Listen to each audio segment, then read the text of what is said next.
May we indeed be filled with loving kindness. In fact, I think we're going to need extra loving kindness as we emerge from this pandemic and rejoin society, don't you think? Even though it's exciting that we're able to start coming out of isolation now, our world is different than it was before lockdown. And we're all different. And we're not even sure if the pandemic is truly receding. Many parts of the world are still suffering terribly. In fact, this is the first time in my living memory that the entire world has been impacted at the same time by a natural disaster. And in some ways, at least at the beginning, it connected us all. It showed us that we're not separate, that we're all tied together in one interconnected web. And some of you observant folks might have seen that I have our 7th principle on the wall behind me here, respecting the interdependent web of existence of which we are all a part. A year ago, Reverend Kikanza Robbins shared with us the parallels between the story of Noah's Ark and our sudden lockdown and isolation. We went into the metaphorical ark as the storm hit in March 2020 to try and survive this deluge. We hunkered down all over the world as the pandemic storm raged among us. And while we tragically lost hundreds of thousands of beloved fellow humans in this country and millions around the world, we've been riding out this storm together as one world community. Now we're beginning to see the floodwaters recede as dry land surfaces. The storm is gradually lessening, and we're emerging bit by bit. But just as in Noah's story, we all have different speeds and approaches with which we emerge from that ark. Noah first sent out a raven to check out the world beyond the ark. And the raven flew out boldly, as ravens do, and it never came back to the ark. Then Noah sent out a dove. The dove looked and looked for somewhere to land, but couldn't find anything it felt comfortable with. So it returned to the ark. After a week, Noah sent it out again. This time, the dove came back, carrying an olive branch, which was a sign because Noah then knew that the water had gone down enough that trees were blossoming. But the dove still returned to the safety of the ark. And then after another week, Noah sent the dove out again, and this time it was ready to be out in the world on its own, and it didn't return. Like these birds, we'll all have different speeds and comfort levels with which we re-engage with the post-pandemic world. But first, before we leave the safety of the ark and jump right back into life as it was, it's important for our spiritual and emotional health to review what we've been through. And we did that with our story this morning and with a song during the offering. But I want us to have some time together to mourn our losses and examine what we've learned. This last year and a quarter has been so hard for so many. All of a sudden in March 2020, we had to cease most normal activities and hunker down in our homes. We stepped into our ark not knowing what would await us or how long the storm would last. Everything stopped in its tracks from one moment to the next. And few of us imagined it would take more than a year before we reemerged. I remember thinking, oh, in 3 weeks or so, we'll be back at church. In fact, our chalice buildings are like a time capsule. I still have trash in my office from the week after our February 2020 auction. We have stuff in our chalice kitchen that we used for the auction over a year ago. The pictures on the walls in Fellowship Hall reflect the theme that we were studying in March 2020. And we had to abandon everything so suddenly, as is usually the case in emergencies. I remember Willie Lupka and our racial justice team had organized an incredible Love Your Neighbor event for the wider community on the evening of March 12th. And that Thursday morning, Everything began shutting down, and we realized it wasn't safe to hold a big event at CLU that evening. Years worth of work and vision had gone into that event, and it had to be completely abandoned from one day to the next. And that's, of course, just one of the many losses that we've dealt with over this past year. As you know, graduations were canceled, schools and colleges closed, weddings and memorials were postponed, family reunions put on hold, trips abandoned. And of course, gathering as a beloved church community in person was no longer possible. And then some of you lost loved ones to COVID or other illnesses or horrible accidents. And what made it worse, you weren't able to be with your families and friends during these times of great loss. You weren't able to travel or hug or gather in supportive community when you needed others more than ever. My heart goes out to you. And then there've been the accompanying mental health struggles. Many of you felt isolated, stressed, or depressed. You've been lonely or lost throughout the year, being separated from family and community. And those who felt uncomfortable or unable to deal with computers were especially alone. Some of you lost your jobs or suffered income loss. And others have had to deal with huge stress in your work. Those in healthcare or on emergency front lines risked their own safety to help others. And of course, families had to deal with homeschooling children while working from home. And children were stir crazy with no playgrounds and sports or friends to play with, stuck in front of hours of Zoom classes. And those of you in relationships have had to navigate being together more, often in very confined spaces in the midst of extremely stressful times. If relationships were challenging before the pandemic, many became even more trying during it. And then there's Zoom. And though that technology has been life-saving for many of us, and certainly our fellowship, it's also been a new kind of exhausting being on screens for many hours a day. There were so many ways people struggled over this past year.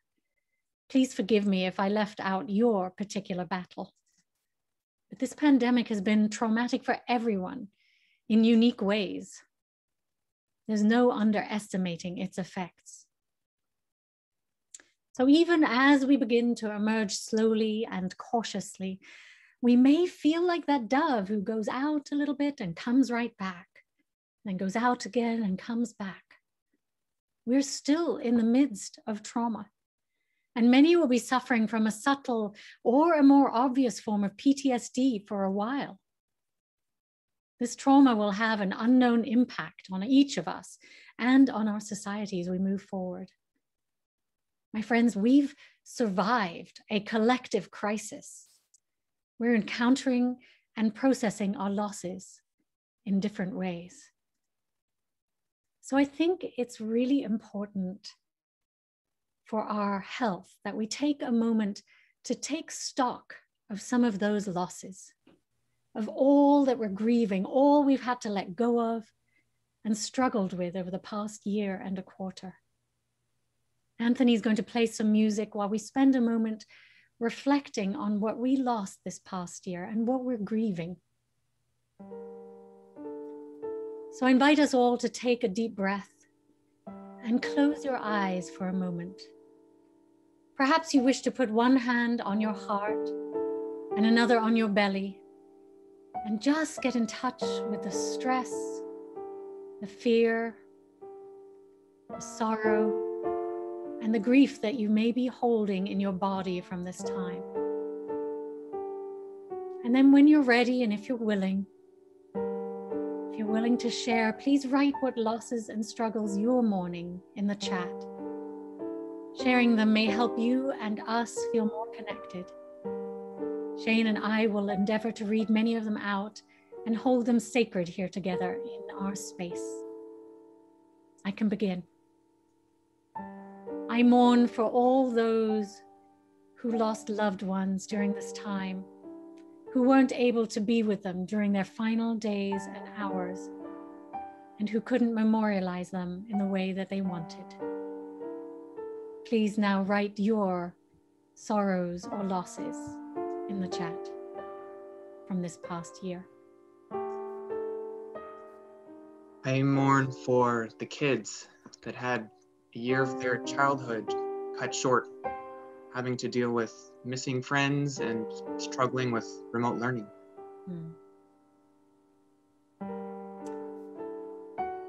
Pamela mourns for the comfort of knowing I live in a stable democracy. Thelma Williams misses classical music concerts. Ayana Gaines lost the ability to spend weekends with my younger son. That's hard. Uli Lubka shares, I mourn the loss of my sweet mom, Nancy. Sorry, Will. Yes, we all miss her, Willie.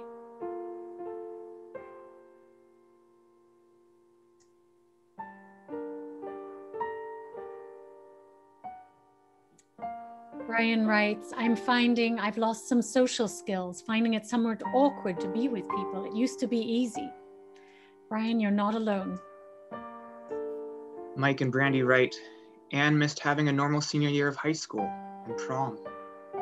Nancy Arts writes, my sister passed away in North Carolina last August. Oh, I'm so sorry, Nancy. She had the comfort of her daughter, who is a nurse in the hospital where she died, but I wasn't able to see her before she died. There was no opportunity to say goodbye. That's so hard. Katie Morgan writes, I mourn for babies being born and missing strangers' smiles. Indeed. Amy writes, I lost a dear uncle and a wonderful friend to COVID. So sorry.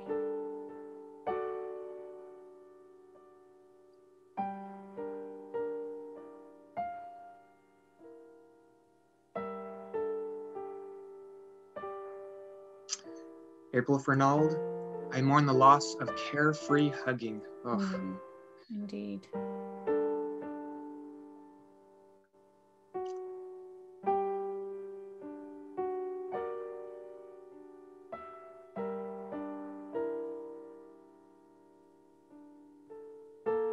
Carol Robinson writes, I mourn the loss of Bill, my husband of 51 years. It was hard not to be with him due to COVID while he was hospitalized.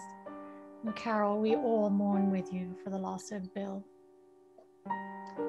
Tom Wolfe writes, months of COVID protocol separation from seeing my fiance in person. Must have been hard on your relationship. Yeah.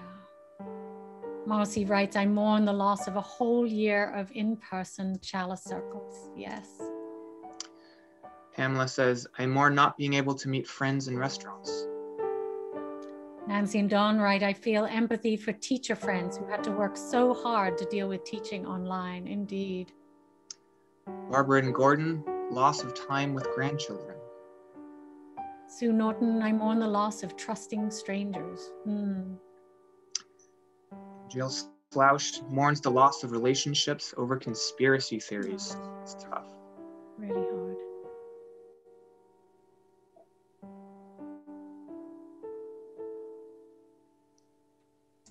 So, my beloveds, I invite us to take a moment.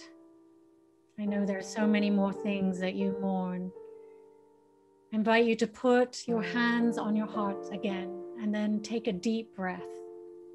And you might wish to repeat after me, whispering to yourself, that was hard. That was a lot of trauma, pain, and difficulty. I am so sorry. I am with you. We are here together. And Chuck writes that he mourns the loss of his mom. We weren't able to get together as a family to mourn it. May everyone be held in loving kindness and care as we mourn together. And we now light a special candle to honor the struggles and losses each of us has faced during this past year.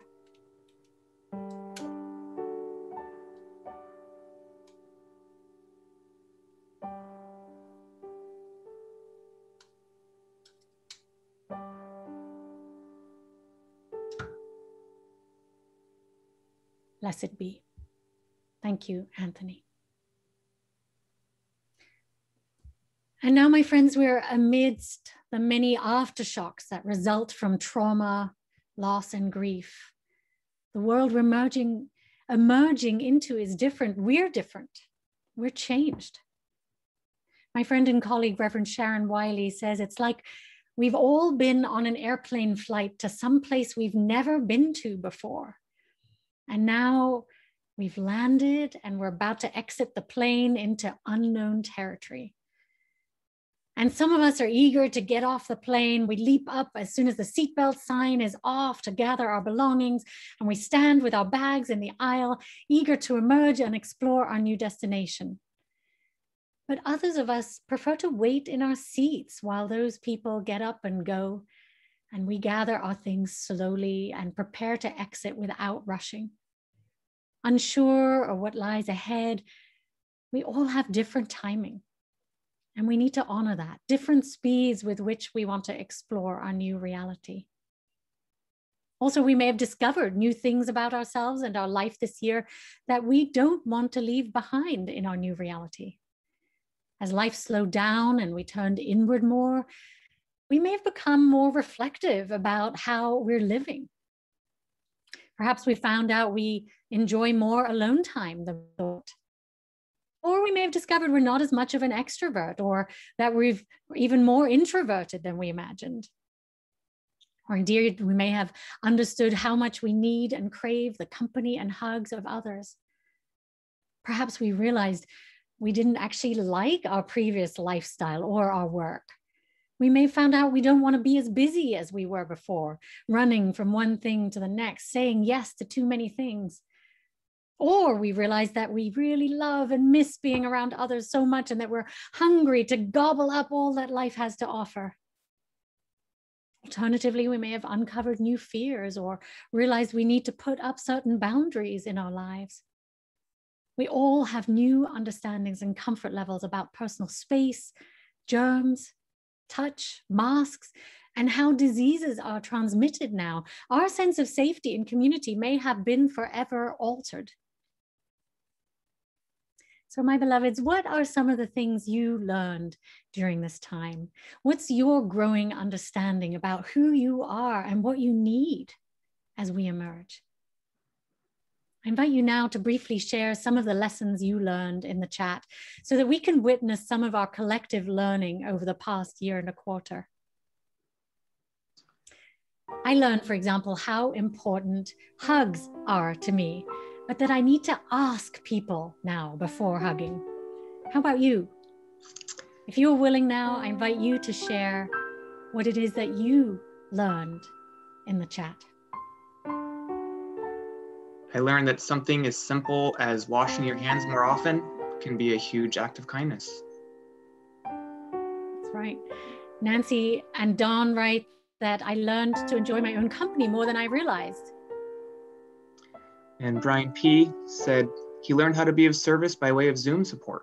You certainly did, Brian. Brian's the one running everything here behind the scenes. Thank you, Brian, so much. And Marcy Wingard learned that it is really nice to sit in the kitchen and watch the birds and squirrels and bunnies outside. Sounds like being present, Marcy, to see what's really going on. Yes. How about some of the rest of you? What have you learned? Barb Jimerson learned to slow down. Yes. Ayana learned how much friends mean to her. Anahi, I remembered Mother Teresa's words when she said, I know God would not give me anything I can't handle. I just wish he didn't trust me so much. I love that. Pamela and Matthew, right? We learned the three of us can be together 24/7 for over a year and still like each other. That's wonderful. Randall learned that I love having my adult children living at home. That's been a gift for many of you, I know. Katie Morgan writes, the quiet allowed me to hear the voice in my head, to get involved for change outside of my own community. Yes. Ellen Smith writes, I learned to enjoy a much less frenetic lifestyle. All of us have had to adjust our life. Yes. Mike and Brandy write, Anne learned that she likes being with people more than she previously thought. How wonderful. Sue Norton learned that trying to secure benefits can be unjust and impossible, and to empathize with those who can't figure out how to get help. Thelma Williams writes, I learned to experience the ocean waves to release my anxieties. How beautiful to throw it into the ocean, take it away. Amy Sillers, I learned to deeply appreciate the little things I used to take for granted. Hugs, smiles, being with other people, and so much more.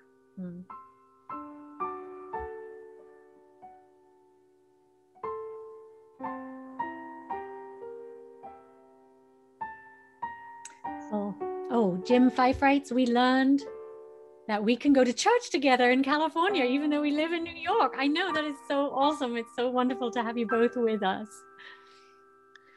Jill Lewis, I learned I miss socializing more than I thought.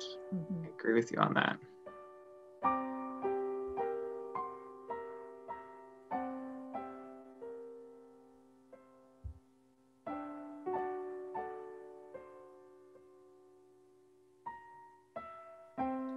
Well, my friends, those are a lot. Oh, Kelly, you better read Kelly's, Shane. I learned about who my daughters really are and how much I love them. Ditto. They've been great. Those are a lot of valuable lessons, my friends. So to signify, oh, there's another one from Brian. Do you want to read that, Shane? I've learned to be more appreciative of our staff and minister. Nica with her inspiring sermons, Sam with her upbeat and meaningful stories, and Anthony with his skills to play learning music and improvise on request. I know, Anthony is amazing. I said, okay, Anthony, play morning music, then learning music, and he just does it. So are we lucky? So to signify all the lessons we've learned, my friends, I'm going to drop a stone in this bowl of water. I don't know if you can see, but it's filled with water. The ripples in the water remind us how these lessons impact us all. And I encourage you later today to perhaps spend some time journaling about which of these lessons you'd like to remember and bring with you as you emerge. You can even save the chat at the end of this service. It's important to take stock of these lessons before life sweeps us along down a new current. Emerging from the arc of the last year can be both scary and exciting, and it's a leap of faith, to be sure. A beloved who's a cancer survivor shared with me her experience of emerging from the trauma of battling a life-threatening illness. While you're undergoing the illness or trauma, you're hunkered down and you're completely engrossed in surviving, and that's all you must do. You can be laser focused on making it through, saving your energy for that, moment to moment, day by day. And that's what we've been doing for the past year or so, hunkering down to survive this time. But once you get past the immediate emergency, she shared, you realize that you've survived. And now you have the rest of your life before you and a whole new outlook on life. And it's often then that the real struggle sets in. After surviving trauma, depression or fear can engulf us, and our mental health can struggle. It's when PTSD can appear. And we see it in our society as we gradually emerge. There's a huge increase in violence and shootings, and people have been cooped up, often in toxic environments, struggling to make it through from day to day. And it's all taken a huge toll on people's capacity to cope. Others have forgotten how to be with people, as Brian mentioned earlier. They may blurt out inappropriate remarks or be particularly reactive or behave in unusual ways. My friends, we need to expect strange behavior from one another as people find their new normal and reintegrate into society. So we might wish to be even more mindful in this new reality than before. I invite us, in fact, to be extra kind and forgiving of one another. Find additional compassion. Take things slowly. We've all been impacted in some way by this time, so it's good to be gentle with yourself as you go back and out into the world. Of course, it's normal to feel nervous or cautious or even resistant to going back to life as it was. So I encourage you to set your own pace and find your comfort level. Be honest with yourself and one another how you're feeling about re-engaging with society. I also invite us to practice deep breathing or other relaxation techniques like yoga or mindfulness, which you can draw on when you feel anxious being out and about. If things stress you out, stop, take a breath. Know that you have these tools at your disposal, and you can always excuse yourself if your anxiety levels rise, and take a moment, take some time out. This is why our reopening task force, the board and I have developed an addendum to our congregational covenant. It's a set of agreements and mindful observations about a post-COVID way of being together. We want to be aware that our comfort levels around personal space, contact, and touching have changed. We're going to share the full covenant at our annual meeting after this service, but it includes things like acting in a way that cares for the most vulnerable among us, developing new ways to connect and asking people before touching, hugging, or entering someone's personal space. Recognizing that anxiety levels vary greatly among us and inviting us to be humble, patient, and act with kindness as we travel and learn new ways of being together. We'll also need to look at the ways we do church in person to see what's going to work in this new reality and what will need to be changed. It won't be perfect out of the gate, so we invite your patience. The fact that many families have children under 12 who can't be vaccinated makes engaging with our fellowship very challenging for them. It looks like we have herd immunity among our adults in the fellowship, but our children and those who are immune compromised will still need to be protected as they remain vulnerable to this pandemic. Therefore, we're undertaking a gradual, thoughtful approach to reopening, trying to protect the most vulnerable among us in our decisions. So I invite us to embrace what one of my colleagues calls, and I love this term, sacred flexibility. Embrace being flexible as a spiritual practice. And if there's one thing we've learned, it's that we have no idea what the future brings. Our seemingly predictable world is no longer so predictable. We actually have no idea how things are going to be next month, let alone 3 months from now. So I invite us to be curious and maintain an attitude of flexibility and patience. But we also have a great opportunity as we re-emerge into life. This last year has shown us the power of digital ministry as we've reached people all over the country and world. So for church to be relevant going forward, we need to be more inclusive and redefine engagement with Unitarian Universalism and our community as our physical walls diminish. We also get to redesign life in a way that's more authentic, considerate, and manageable than before. Rather than rushing through our days unconsciously, I invite us to check in with ourselves and one another more. Ask yourself, do you want to hug people or do you prefer to maintain a little more distance? Ask each other, are you open to a hug? Or would you prefer space or using a namaste greeting? Find out who in a group that you're planning might not feel comfortable with arrangements. Explore whether a meeting would be more convenient online than in person. Check in with yourself and others to see what you need to feel comfortable re-entering the world.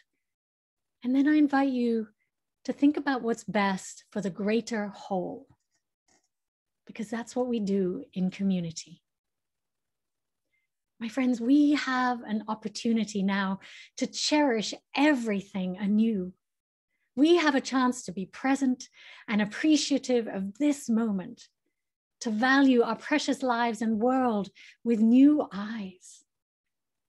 So I urge us not to return to normal, Instead, find a new normal informed by our lessons. What's our great realization that allows us to create a better society and a stronger, more loving community? Much of how this will unfold for you won't be revealed until you're faced with life as it was. And then you get to decide if you want it to be the same or different, informed by our lessons. So what might you wish to bring into our new reality? How can we move society forwards towards a more loving, just, and conscious way of coexisting?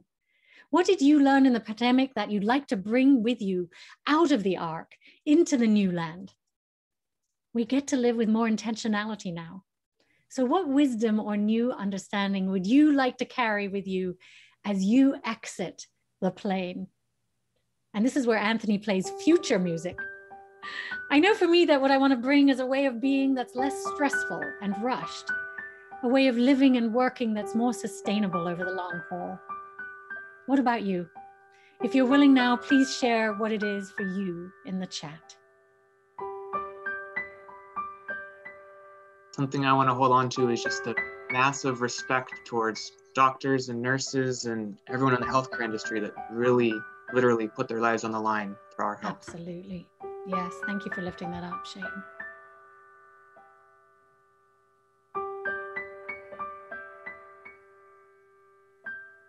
See, I love, this is emerging future music. What do some of the rest of you want to bring into the future with you?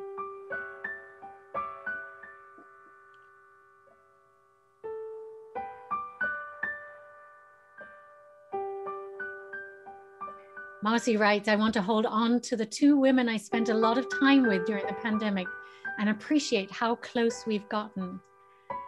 Yes, friendships had a chance to deepen. That's beautiful.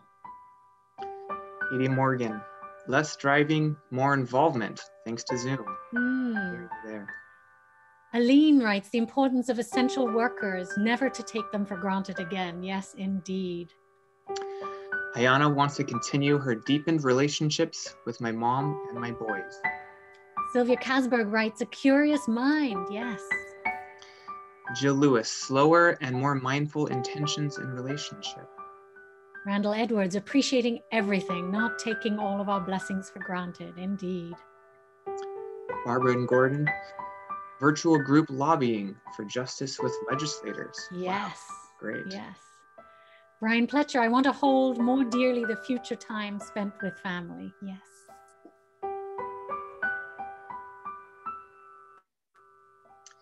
Jill and Peter Schlaus, doing less, moving through this beautiful world with more intention and deliberation.